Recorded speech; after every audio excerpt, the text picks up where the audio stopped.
le ventre plat.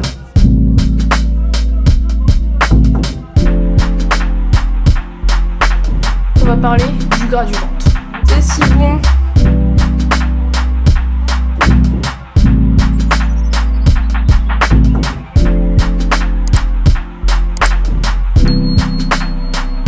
Hello tout le monde, j'espère que vous allez bien. Aujourd'hui on se retrouve pour un vlog une journée dans mon assiette et le thème d'aujourd'hui ça sera le ventre plat. Donc dans cette vidéo je vais vous donner mes astuces pour avoir le ventre plat et quelles peuvent être les causes justement d'un ventre gonflé. Mais tout de suite je vais aller me faire mon petit déj, donc c'est parti. Ce matin, je me fais un bol de fromage blanc, moitié nature et moitié vanille, car il ne restait qu'un fond de nature. J'ajoute une banane que je coupe en rondelles, du muesli vegan au chocolat et une cuillère à café de purée de noix de cajou. Le muesli et la purée de noix de cajou viennent de chez Casidomi, une épicerie bio en ligne. Avec mon code MargotFit, vous bénéficiez de 20 € de réduction sur l'adhésion annuelle qui vous permet de faire beaucoup d'économies sur vos courses bio. Je vous mets le lien en description.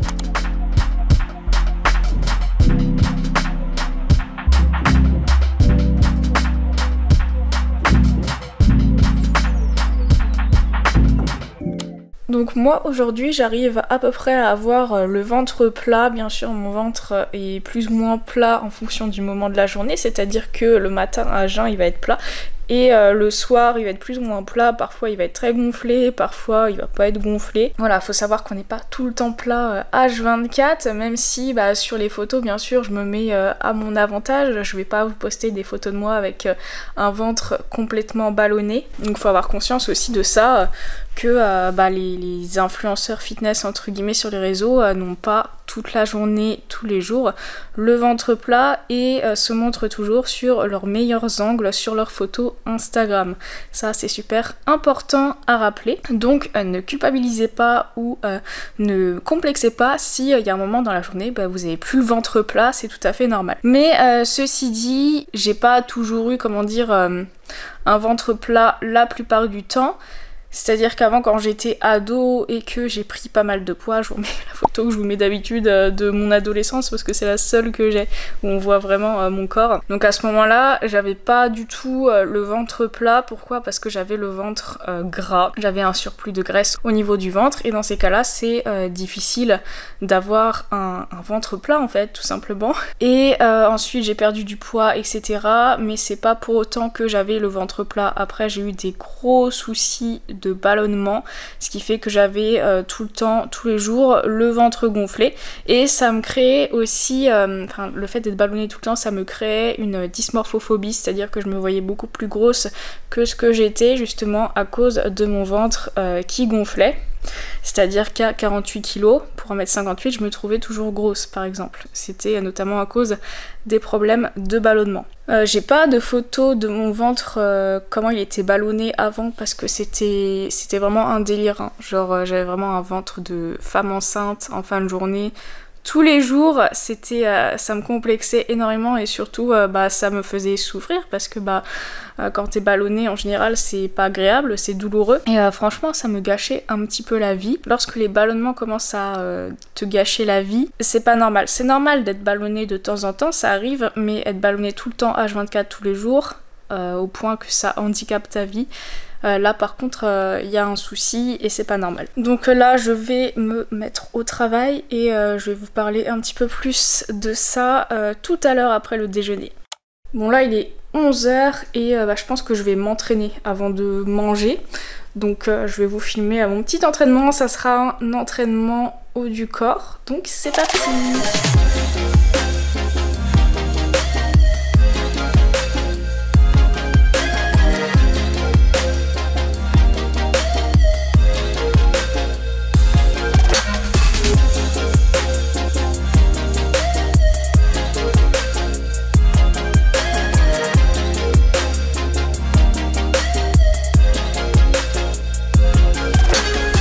Bon et bien séance terminée, ça m'a fait trop de bien parce que ça fait une semaine que je me suis pas entraînée, là je reprends après une semaine de repos. donc je suis contente. Pour rappel, la promo sur mon programme Grow and Get Fit se termine samedi prochain, le 30 avril. Donc là aujourd'hui vous pouvez l'avoir à 87 € et à partir du 1er mai il passera à 147 €. Donc c'est l'occasion d'en profiter, et d'ailleurs on me demande pas mal si c'est un programme que pour les fessiers, parce que c'est vrai que j'en parle souvent dans mes vidéos où je parle des fessiers.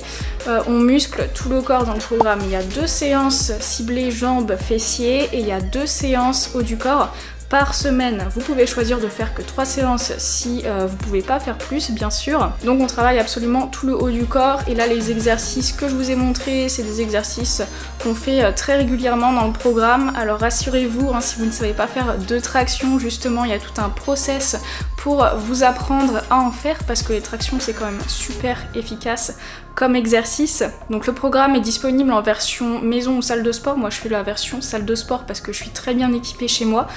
Les tractions à la maison, il n'y en a pas, c'est juste dans la version salle de sport. Donc si vous entrez à la maison, pas la peine d'avoir une barre de traction. Et pourquoi en tant que femme il faut muscler le haut du corps? Tout simplement pour avoir un physique harmonieux, hein. La musculation c'est vraiment un sport qui sert à se muscler bien sûr, mais vraiment de manière harmonieuse. On choisit de sculpter son corps comme il faut, mais bien entendu il faut le sculpter dans son ensemble pour pas créer de déséquilibre et d'effets visuels un petit peu bizarres. Donc voilà, tout ça pour dire qu'on travaille vraiment l'ensemble du corps dans le programme Grow and Get Fit, et qu'il est temps de profiter de la fin de cette promo, parce qu'après il sera trop tard. Et même si vous pouvez pas le commencer maintenant, c'est pas grave, parce que vous payez une fois et ensuite vous avez accès à vie. Vous pouvez commencer le programme quand vous voulez, le refaire autant de fois que vous voulez, donc autant l'avoir tant qu'il est en promo. Donc pour ça, rendez-vous sur mon site internet margofit.com. Et sur ce, moi je vais aller prendre une douche et je vous retrouve pour le déjeuner là, parce qu'il est 12h30 et je vais bientôt avoir faim. Ce midi, ça sera viande rouge. Je commence par préparer une marinade. Dans un bol, je mets 2 cuillères à soupe de sauce soja, 1 cuillère à soupe de jus de citron vert et de l'oignon en poudre. Je coupe une bavette et je place les morceaux dans la marinade. Ensuite, je fais griller la viande dans une poêle à feu vif. Avec ça, je me sers un reste de riz, de la roquette, et voilà, c'était ultra rapide.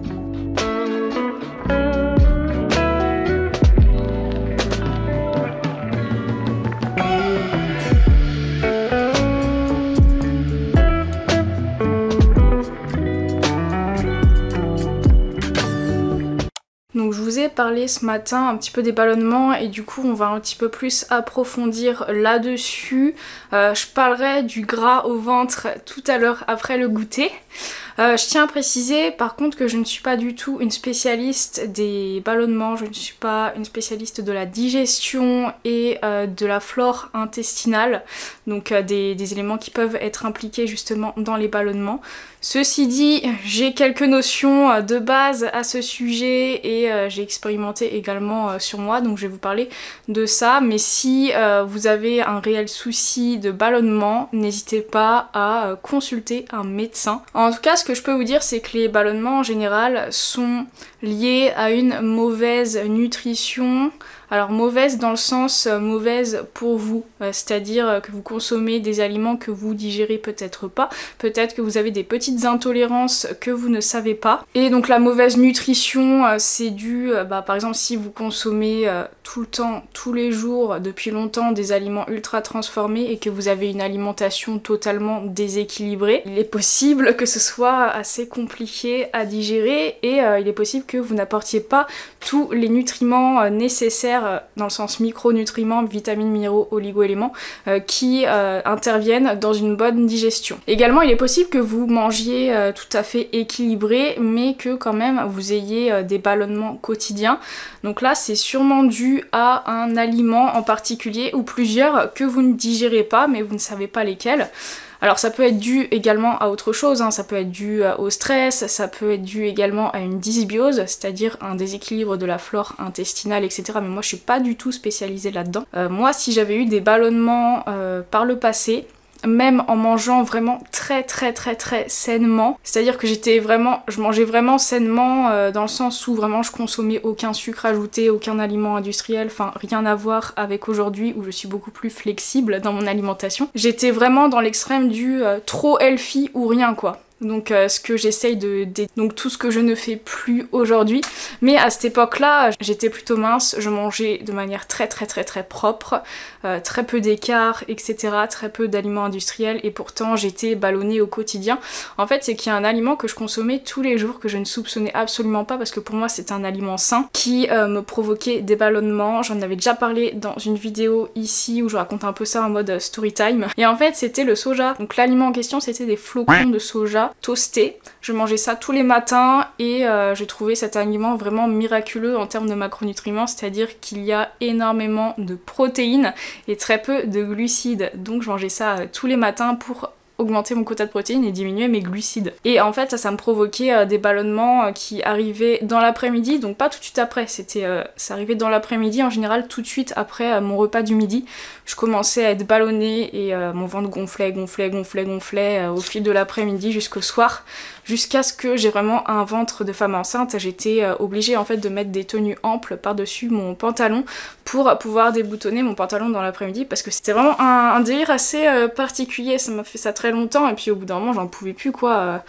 Limite je pleurais tous les soirs tellement ça me gâchait la vie. Forcément quand t'es ballonné comme ça et que tu vas à la salle après, bah, ton entraînement il peut pas être au top. Et donc ça c'était dû aux flocons de soja toastés. Comment je le sais? Parce que un jour je me suis dit bon ok, il y a un truc qui va pas dans mon alimentation. J'ai exclu un aliment par un aliment chaque semaine en réintroduisant l'aliment si ça ne changeait rien bien entendu. Et au final, quand j'ai enlevé les flocons de soja toastés, du jour au lendemain, j'ai plus eu de soucis de ballonnement. Ça m'a changé la vie. Donc voilà. Autre chose également qui peut provoquer des ballonnements et qui me provoquait des ballonnements très régulièrement, c'est lorsque je m'alimentais très peu. Lorsque je consommais en moyenne 1200 calories par jour au quotidien. Là j'avais des soucis de ballonnement également. Je consommais pas encore de soja à ce moment-là, donc rien à voir avec le soja. Et je mangeais vraiment très sainement également. Et ça en fait c'était dû à une sous-nutrition, dans le sens où je mangeais pas assez pour que mon corps puisse fonctionner correctement. Donc forcément si on mange pas assez, il y a des adaptations qui s'effectuent dans le corps, notamment l'arrêt des règles par exemple, mais il peut y avoir également un ralentissement de la digestion, c'est-à-dire que le corps n'a pas assez d'énergie pour digérer correctement. Faut savoir que la digestion, ça représente 10% environ de votre dépense énergétique totale. Par exemple, si je dépense à la fin de ma journée 2300 kilocalories par jour, il y aura 10% de ces 2300 kilocalories qui auront été utilisées pour digérer ce que j'ai mangé. Et donc forcément, si on mange que 1200 calories par jour, ça va être plus compliqué pour le corps de digérer parce que déjà qu'il va galérer pour les autres fonctions. La digestion, ça reste vital, bien sûr, mais c'est pas optimal si on n'apporte pas assez d'énergie au corps. Donc ça peut ralentir la digestion et effectivement provoquer des ballonnements. Donc voilà pour les ballonnements. Si vous voulez aller un peu plus loin, essayez de consulter quelqu'un qui s'y connaît mieux que moi. Là je vous ai présenté vraiment tout ce que je savais sur les ballonnements. Sur ce, là il est presque 17h, je commence à avoir faim et je vais me faire un petit goûter et ensuite je reviens vers vous pour vous parler du surplus de gras au niveau du ventre. Cet après-midi je vais me faire des pancakes express. J'écrase une demi-banane dans un bol, j'ajoute un œuf et je mélange. Normalement, j'ajoute 30 g de poudre d'amande, mais je n'en avais pas assez, donc j'ai rajouté de la farine de blé. Dans une poêle, je forme mes petits pancakes.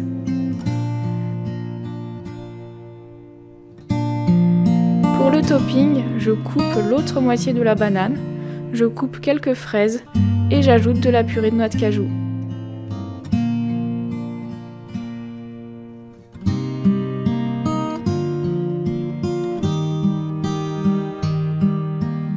De base mes pancakes, je les fais donc comme je vous l'ai dit juste avec de la poudre d'amande, mais vu que j'en avais pas assez, j'ai rajouté de la farine. Et en fait, c'est meilleur. Genre moitié poudre d'amande, moitié farine, c'est pas mal.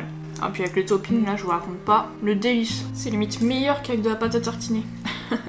Bon maintenant on va parler du gras du ventre. Le fameux gras du bide, qu'on a tous, même moi j'en ai, et beaucoup de personnes se focalisent sur le petit bout de gras qu'ils ont en bas du ventre.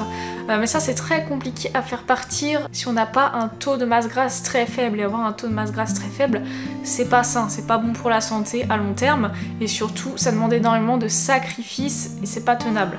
Alors après il y a une différence entre le petit bout de gras, d'ailleurs je vais vous montrer mon petit bout de gras, hein. Là j'ai un petit bout de gras, voilà, donc faut pas complexer pour ça parce que c'est normal lorsqu'on a un taux de masse grasse normal et sain qu'il reste un peu de gras. Alors après il y en a, leur génétique vont faire qu'ils vont pas avoir un pet de gras sur le ventre mais ils vont avoir du gras ailleurs. Mais ça c'est assez rare, en général tout le monde a un petit peu de gras au niveau du ventre. D'ailleurs j'avais eu en story une question, j'avais fait une petite boîte à questions, une petite FAQ, et on m'avait demandé est-ce que c'était normal d'avoir des bourrelets quand on était assis. Si votre objectif c'est de ne plus avoir aucun bourrelet lorsque vous vous asseyez, là c'est qu'il y a un souci, hein. Est-ce que c'est normal d'avoir des bourrelets quand on s'assoit? Donc voilà, je tenais à le rappeler quand même avant de parler du gras du ventre. Donc qu'est-ce que j'ai noté moi? Donc effectivement il y a le petit bout de gras du ventre qu'on a tous, mais il y a aussi le surplus de graisse au niveau du ventre qui existe chez beaucoup de personnes. Et comment perdre ce gras au ventre? En changeant son mode de vie, en adoptant un mode de vie qui va faire que nous allons entrer en déficit calorique et qui va nous faire perdre du gras. On peut pas choisir de perdre du gras exclusivement sur le ventre, hein. Si vous vous mettez en déficit calorique, vous allez perdre du gras partout. Et la règle ultime pour perdre du gras, c'est d'être en déficit calorique. On peut mettre en place un déficit calorique volontairement en se mettant à calculer ses macros, etc. À créer un déficit et à respecter des calories et des macros journalières qui nous permettent d'être en déficit. Ou alors on peut simplement changer ses habitudes si on ne souhaite pas traquer tout ce qu'on fait et tout ce qu'on mange. Pour ça j'ai fait une vidéo qui s'affiche là. En fonction de si on regardait sur le téléphone ou sur le PC, les petites bandes de vidéos que je vous suggère ne s'affichent pas toujours, donc c'est assez embêtant. Donc je vous mets au cas où également les vidéos que je vous suggère en description. Donc je disais, j'ai fait une vidéo sur la perte de gras sans compter et traquer ses calories, et donc dans cette vidéo je vous présente plusieurs habitudes à mettre en place au quotidien pour pouvoir entrer en déficit calorique sans traquer ce qu'on fait. Donc je vais pas du coup développer davantage là-dessus vu que j'en ai déjà parlé pas mal de fois.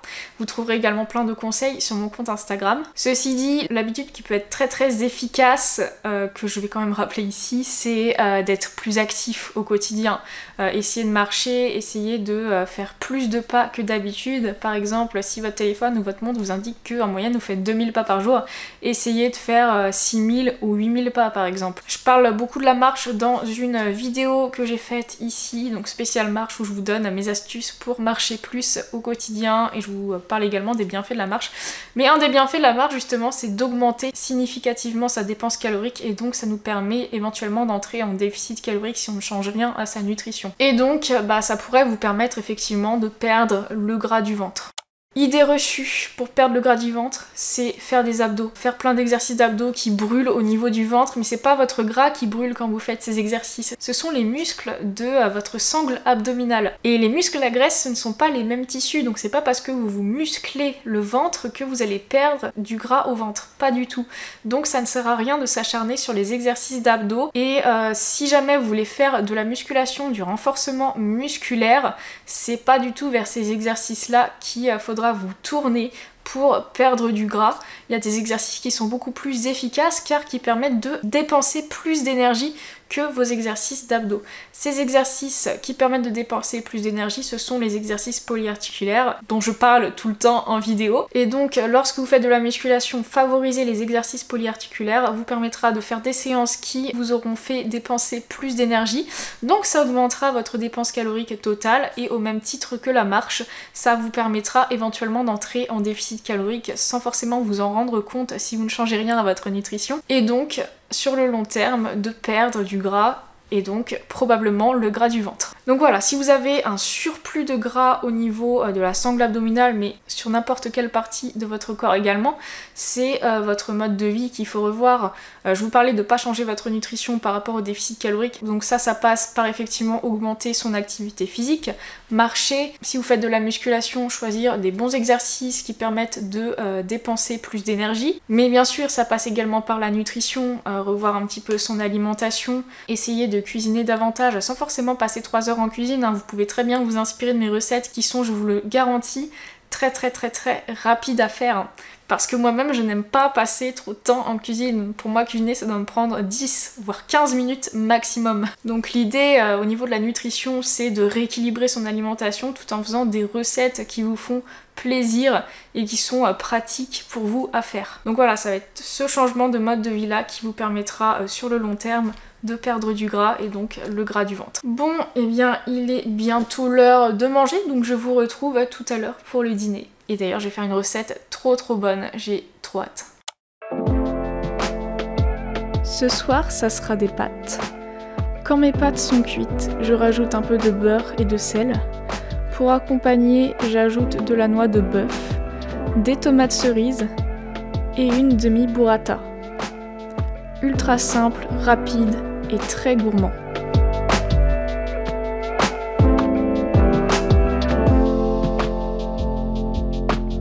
Bon alors goûtons ça, ça m'a l'air d'être une vraie merveille. Oh mon dieu. On va essayer de prendre un peu de tout. Pâtes, jambon, tomates, si j'arrive à en choper une.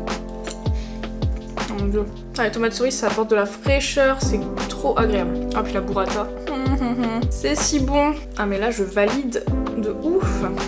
Bon, on se retrouve le lendemain parce que j'ai dégusté mes burrata pasta devant la télé hier soir et ensuite j'allais me coucher direct. Pour conclure, qu'est-ce qu'il faut appliquer dans son mode de vie pour avoir le ventre plat? La première chose à faire, c'est d'avoir une bonne nutrition qui nous permet de bien digérer, donc éviter les aliments qui nous provoque des ballonnements. Donc moi je vous ai parlé du soja tout à l'heure, mais ça c'est ce qui me concerne moi. Vous, il est probable que le soja ne vous provoque rien du tout comme ballonnement et peut-être que d'autres aliments que moi je digère bien vous provoquent des aliments. Donc là c'est vraiment propre à chacun, donc je peux pas deviner pour vous malheureusement. Et une bonne nutrition qui nous permet de bien digérer, c'est également ne pas faire un régime à 1200 calories par jour, apporter assez d'énergie au corps pour qu'il puisse fonctionner correctement et donc vous permettre de bien digérer. Afin d'éviter d'avoir un surplus de gras au niveau du ventre. Et quand je parle de surplus de gras, je parle pas du petit bout de gras qu'on a tous au niveau du ventre, hein. On a tous un peu de gras qu'on peut prendre avec les mains et c'est ok et c'est normal et c'est pas ça qui empêche d'avoir un ventre plat. Par contre un gros amas de graisse sur le ventre, là je comprends que ça puisse empêcher d'avoir un ventre plat. Donc pour éviter ça, il faut avoir une hygiène de vie correcte, donc ça passe par la nutrition bien sûr, mais également par l'activité physique. Essayez d'être plus actif au quotidien. Je sais que c'est compliqué aujourd'hui vu que beaucoup de gens travaillent dans un bureau toute la journée où on ne bouge pas de la journée. Bah, essayez d'être actif, profitez du week-end pour vous balader et profitez là des beaux jours qui arrivent, des jours qui rallongent pour vous balader le soir après le boulot, ou alors ça peut être pendant la pause déjeuner, etc. Fixez-vous un nombre de pas par jour, ça peut aider. Et faites du sport également, il y a une activité physique, donc moi mon sport c'est la musculation. Et si vous faites de la musculation, ne vous acharnez pas sur les abdos, privilégiez encore une fois les exercices polyarticulaires parce que c'est ceux-là qui vous permettront déjà de mieux vous muscler l'ensemble du corps et également qui va vous permettre de dépenser plus d'énergie et donc augmenter votre maintenance calorique, votre dépense énergétique totale, ce qui aide beaucoup pour perdre du gras ou en tout cas ne pas prendre de gras. Donc voilà, j'espère que cette vidéo vous aura plu. Malheureusement je n'ai pas de solution miracle. En tout cas n'oubliez pas de liker la vidéo, de commenter et de vous abonner à ma chaîne pour me soutenir, ça me ferait trop plaisir et on se retrouve demain pour une nouvelle vidéo.